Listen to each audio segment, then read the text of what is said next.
ಅದಾದ್ಮೇಲೆ ಎರಡನೇ ಬೇಡಿಕೆ ಕೂಡ ಇದೆ.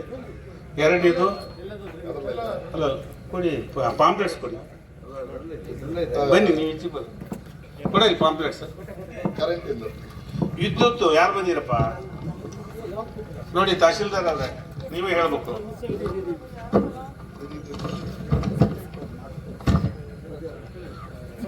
ಆಸ್ಪತ್ರೆ, ಪಶುವೈದ್ಯಕೀಯ ಆಸ್ಪತ್ರೆ ಯಾರಪ್ಪ? ತಹಶೀಲ್ದಾರ್, ನೀವೇ ಗಮನಿಸ್ಬೇಕು. ಕರೂರು ಹೋಬಳಿ ಮನೆ ನಿರ್ಮಾಣಕ್ಕೆ ಕಲ್ಲು ಜಲ್ಲಿ ಮರಳು ಅರಣ್ಯ ಇಲಾಖೆ ಬಂದಿಲ್ಲ, ನೀವೇ ಕೋಆರ್ಡಿನೇಟ್ ಮಾಡಿ ಮಾತಾಡಬೇಕು, ಇಲ್ದ್ರೆ ರೆಡಿ ಮಾಡ್ತೇವೆ ನಾವು. ಅದೇ ಇಂಪಾರ್ಟೆಂಟ್. ಪಾರ್ಶಿಯಾಲಿಟಿ ಮಾಡಬೇಡಿ. ಪೊಲೀಸ್ ಇಲಾಖೆ ಸಹಕಾರ ತಗೊಂಡ್ರೆ ನೀವು ರಿಪೋರ್ಟ್ ಹಾಕ್ರಪ್ಪ. ವಿದ್ಯುತ್, ಅರಣ್ಯ ಇಲಾಖೆದು ದೌರ್ಜನ್ಯ ನಡೀತಾ ಇದೆ. ಈಗಾಗಲೇ ಭಾಷಣ ಕೆಲವರು ಕೇಳ್ಕೊಂಡಿದ್ದೀರಿ, ಮನವಿಯನ್ನು ಕೊಡ್ತೇವೆ, ಸ್ಪಂದಿಸಬೇಕು. KPC ಲ್ಯಾಂಡಲ್ಲಿ ವಾಸವಾಗಿರುವ ಇದ್ರ ಬಗ್ಗೆ 3 ವರ್ಷಗಳಿಂದ ವಸತಿ ಯೋಜನೆ ಮನೆ ಕೊಟ್ಟಿಲ್ಲ ನೀವು ಸರ್ಕಾರದ್ದು. ಬಗರ್ಕುಂ 94C ಸೇತುವೆ ನಿರ್ಮಾಣವಾಗಿದ್ದರೂ ಸರ್ಕಾರಿ ವ್ಯವಸ್ಥೆ ಇಲ್ಲದಿರುವ ಅದು ಐತೆ. ಕರೂರು ಹೋಬಳಿಯ ಸರ್ಕಾರಿ ಶಾಲೆಗಳ ಶಿಕ್ಷಕರು ಯಾರು ಬಂದಿರಿ? ಬಾರಪ್ಪ ಮೇಲ್ಬ, ಸೀರಿಯಸ್ ಆಗಿ ಹೇಳಪ್ಪ. ಯಾಕೆ 13,000ದಲ್ಲಿ ಎಷ್ಟು ಬಂತು ನಿಮಗೆ? 15 ಜನ ಬಂದಿದ್ದಾರೆ. 60 ಬರ್ಬೇಕಲ್ಲ. ಎಂಥದ ಸ್ಕೂಲ್ ನಮ್ಗೇನು ಹಳ್ಳಿಯರಿಗೆ ಗೊತ್ತಾಗಲ್ಲ. ನಾವು 60 ಜನ ಮೇಷ್ಟ್ರು ಬಂದಿದ್ದಾರೆ. ಮ್ಯಾಗ್ನೆಟಿಕ್ ಬರಲಿ, ಮ್ಯಾಗ್ನೇಷಿಯನ್ ಬರಲಿ, ಎಂಥರ ಬರಲಿ 60 ಜನ ಕನಿಷ್ಠ ಬರಬೇಕು. ಮಲೆನಾಡಿಗೆ ಆದ್ಯತೆ ಮೇಲೆ ಬರಬೇಕು. ಮತ್ತೆ 13,000 ಡಿವೈಡೆಡ್ ಬೈ 200 ಈ ಭಾಗಕ್ಕಲ್ಲ. ನೀವು ಕಾನ್ಸ್ಟಿಟ್ಯೂನ್ಸಿ ಎಷ್ಟು ಜನ ಬಂದು? ಸಾಗರ ತಾಲೂಕಿಗೆ ಎಷ್ಟು ಜನ ಬಂದ್ರಪ್ಪ? 59 ಬರ್ಬೇಕು. CRP ಆಯ್ತು ಹೇಳಿ ಅವರಿಗೆ ಹಿಂಗೆ ಕೇಳಿದ್ರು ಇವರು ಅಂತ, ಅಕ್ಕರೆ ಅವ್ರು ಮಾತಾಡಿದ್ರು ಅಂತ ಹೇಳಿ. ಹೀಗೆ ಸಮಸ್ಯೆಗಳ ಬಗ್ಗೆ ತಾವು ಇಲಾಖೆಯವರು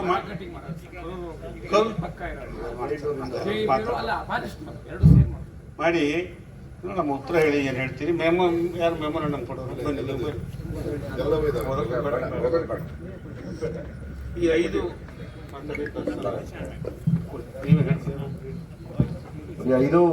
5 ಇಲಾಖೆದು ಇದೆ. ಇದರಲ್ಲಿ ಅರಣ್ಯದ್ದು ಇದೆ, ಆರೋಗ್ಯ ಇಲಾಖೆಯದಿದೆ, KEBದಿದೆ, ಪಶುವೈದ್ಯಕೀಯದಿದೆ, ಶಾಲೆಯದಿದೆ. ಈ ಎಲ್ಲ ಸಂಗತಿಗಳಿಗೆ ನೀವು ಸಮರ್ಪಕವಾದಂಥ ಉತ್ತರವನ್ನು ಇನ್ನೊಂದು 2 ದಿನದಲ್ಲಿ ಸಂಬಂಧಪಟ್ಟಿರತಕ್ಕಂಥ ಅಧಿಕಾರಿಗಳಿಗೆ ಪತ್ರ ವ್ಯವಹಾರ ಮಾಡಿ ಲಿಖಿತ ರೂಪದಲ್ಲಿ ನಮಗೆ ಕೊಡಬೇಕು ಅಂತ ನಾವು ಈ ಸಂದರ್ಭದಲ್ಲಿ ನಿಮಗೆ ವಿನಂತಿಯನ್ನು ಮಾಡ್ತೇವೆ. ಡಾಕ್ಟರ್ ಹೇಳಿ ಸಮಸ್ಯೆ, ಇದನ್ನ ಸಮಸ್ಯೆ ಇಲ್ಲ ಈಗ. ಸರ್, ಎಲ್ರಿಗೂ ನಮಸ್ತೆ ಸರ್. ಈಗಾಗಲೇ 2 ಸ್ಟಾಫ್ ನರ್ಸ್ ಬಂದು ರಿಪೋರ್ಟ್ ಮಾಡ್ಕೊಂಡಿದ್ದಾರೆ. ಈಗ ಡ್ಯೂಟಿ ಮಾಡ್ತಾ ಇದ್ದಾರೆ ಮೊನ್ನೆಯಿಂದ. ಬಟ್ ಡಾಕ್ಟರ್ಸ್ದು ಅದೇ ಮೊದಲು ಬ್ರಿಡ್ಜ್ ಇರಲಿಲ್ಲ ತಾವು ಹೇಳಿದಾಗೆ, ಈಗ ಬ್ರಿಡ್ಜ್ ಆಗಿದೆ ಸರ್. ಈಗ ನಾವು ಕೂಡ ಈಗ ಅವ್ರಿಗೆ ತುಂಬ ಸರ್ ಈಗ ಹೇಳ್ತಾ ಇದ್ದೀವಿ, ಅವ್ರಿಗೆ ಮನವೊಲಿಸ್ತಾ ಇದ್ದೀವಿ. ಬ್ರಿಡ್ಜ್ ಆಗಿದೆ, ತುಂಬ ಚೆನ್ನಾಗಿದೆ ಹೋಗ್ಲಿಕ್ಕೆ ಬರಲಿಕ್ಕೆ ಅಂತಲೂ ಕೂಡ. 1-2 ಡಾಕ್ಟರ್ಸ್ ಕೂಡ ಇದ್ರು ಸ್ಟಾರ್ಟಿಂಗ್ ಒಳಗೆ, ಬಟ್ ಅವ್ರೇನೋ ಕಾರಣಾಂತರಗಳಿಂದ ಅವರು ಕೂಡ ಬಿಟ್ಟರು. ರೀಸೆಂಟಾಗಿ ಒಬ್ಬರು ಲೇಡೀಸ್ ಇಲ್ಲೇ ಇದ್ರು, ನಿಟ್ಟೂರ ಏನೋ ಇದ್ರು. ಮುಂದೆ ಈಗ ನೆಕ್ಸ್ಟ್ ಈಗ ಕಾಲ್ ಮಾಡಿದ್ದೀನಿ ಸರ್. ಒಟ್ಟು ಅವರು ಇಲ್ಲಿಗೆ ಬರ್ಲಿಕ್ಕೆ ಸ್ವಲ್ಪ ಯಾಕೋ ಹಿಂದೇಟ್ ಹಾಕ್ತಾ ಇದ್ರು. ಹಾಗಾಗಿ ಸೇತುವೆ ಆಗಿದೆ, ಹಿಂದೇಟ್ ಹಾಕೋ ಪ್ರಶ್ನೆ ಇಲ್ಲ.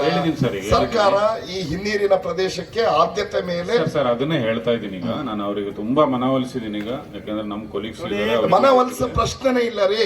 ಸರ್ಕಾರ ಇಲ್ಲಿ ಆದ್ಯತೆ ಮೇಲೆ ಕೊಡಿಸ್ಬೇಕು. ಮನವೊಲಿಸೋದೇನಿದೆ, ಸಂಬಳ ಕೊಡಲ್ಲ ಅವರಿಗೆ. ಯಾರೋ ಒಬ್ಬರನ್ನ ಇಲ್ಲಿ ಹಾಕಕ್ಕೆ ಅಂತ ಆಯ್ತು. ನಾನೀಗ ಬರ್ತಿದ್ದಾಗೆ ಕಮಿಷನರು ನಮ್ಮ ಹೆಗಡೆನೇ ಇದ್ದಾರೆ, DC-ನೇ. ನಾವು ಮಾತಾಡ್ತೀವಿ, ನೀವು ಮಾತಾಡಿ. ಹಾಕಿ ಕೊಡ್ತೀನಿ. ನಾನು ಬರ್ತಿದ್ದಾಗೆ ನಾನು ಹಾಕಿ ಕೊಡ್ತೀನಿ. ನಾನು ಇಲ್ಲಿ ತಂದು ಹೇಳ್ತಾ ಇರೋದು, ಕಾಳುಪ್ಪ ಮತ್ತು ಕಾರ್ಗಲ್ ಆಸ್ಪತ್ರೆಯಲ್ಲಿ 2 ಜನ ಒಳ್ಳೆ ಡಾಕ್ಟರ್ಗಳಿದ್ರು. ಅವರಿಬ್ಬರು ರಾಜೀನಾಮೆ ಕೊಟ್ಟೋದ್ರು. ಪ್ರಮುಖವಾಗಿ ನನಗೆ ಖಚಿತವಾದ ಮಾಹಿತಿ ಇದೆ, PHO ಟಾರ್ಚರ್ಗೆ ಅವ್ರು ರಾಜೀನಾಮೆ ಕೊಟ್ಟೋದ್ರು ಅಂತ. ಇಲ್ಲ ಇಲ್ಲ, ತಪ್ಪು ಮಾಹಿತಿ ಸರ್. ಇಲ್ಲ ಇಲ್ಲ ಅಧಿಕೃತವಾಗಿ ತಿಳ್ಕೊಂಡಿದ್ದಾರೆ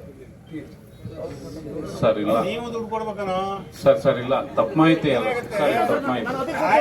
ಸಂಪರ್ಕ ಮಾಡಿದ್ದೀನಿ. ಯಾಕೆಂದ್ರೆ ಸರ್ ಅವರು ಯಾಕೆಂದ್ರೆ ಅದು ಏನಾಯ್ತು, ಎಷ್ಟು ವರ್ಷ ಆಯ್ತು ನೀವು? ಎಷ್ಟು ವರ್ಷ ಆಯ್ತು? 10 ಜನ ಡೆಲಿವರಿ ಆದ್ರೂ ಮಾತ್ರ ಸಿಸ್ಟರ್ ಕೊಡ್ತೀನಿ ಅಂತ ಹೇಳಿ PHO ಇವರೇ ಸರ್. ಅದು ಗೌರ್ಮೆಂಟ್ ಗೌರ್ಮೆಂಟ್ ಪಾಲಿಸಿ ಅದು ನೀವು ಕೊಡ್ಬೇಕಲ್ಲ ಸರ್. ನಮಗೆ ನೋಡಿದ್ರೆ ರಾಯ್ ಸರ್ ಡಾಕ್ಟರ್ ಕೊಡ್ಲಿಕ್ಕೆ ನಾನು ಮಾಡ್ತೀನಿ. ಮೊನ್ನೆ ನಮ್ಮ ಸಾಹೇಬ್ ನೋಡಿ, ನಮ್ಮ DC ಅಂತ ಹೇಳೋರು ಹೆಗಡೆ ಕಮಿಷನರ್ ಆಗಿದ್ದಾರೆ. ಹೌದು.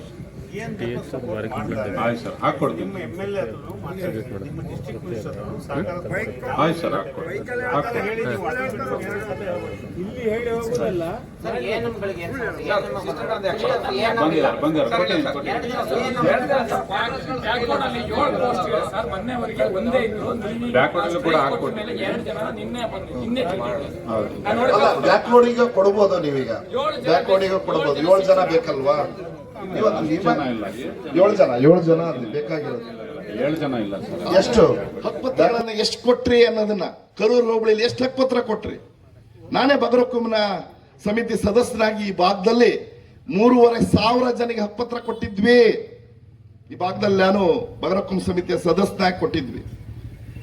ನಿಮ್ಮ 3 ವರ್ಷದ ಅವಧಿಯೊಳಗೆ ಎಷ್ಟು ಜನಿಗೆ ಹಕ್ಕುಪತ್ರ ಕೊಟ್ಟಿದ್ರಿ?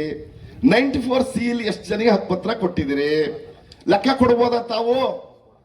ಹಕ್ಕುಪತ್ರಕ್ಕೆ 94 ಸಿ ಹಕ್ಕುಪತ್ರನ ಕೊಡ್ತಾ ಇದ್ದಾರೆ. ಎಷ್ಟು ಲಕ್ಷ ಡಿಮ್ಯಾಂಡ್ ಮಾಡ್ತಾ ಇದ್ದಾರೆ? ಒಂದು ಹಕ್ಕುಪತ್ರಕ್ಕೆ ಎಷ್ಟು ಲಕ್ಷ ಡಿಮ್ಯಾಂಡ್ ಮಾಡ್ತಾ ಇದ್ದಾರೆ? ಹಿಂದೆ ಹೋಗಿದ್ವಿ, ಇಲ್ಲೇ ಕರೂರಿಗೆ ಅಂತ ಹೋಗಿದ್ವಿ. ಸುಬ್ಬಣ್ಣ ಇದ್ರು, ಸುಬ್ಬಣ್ಣನವರು. ಹೋದಾಗ ಅಲ್ಲಿ ಹೇಳಿದ್ರು ಇಲ್ಲ ಇಲ್ಲ ಇಷ್ಟು ಕೇಳ್ತಾ ಇದ್ದಾರೆ, ತಗೋಬಿಟ್ಟಿದ್ದಾರೆ.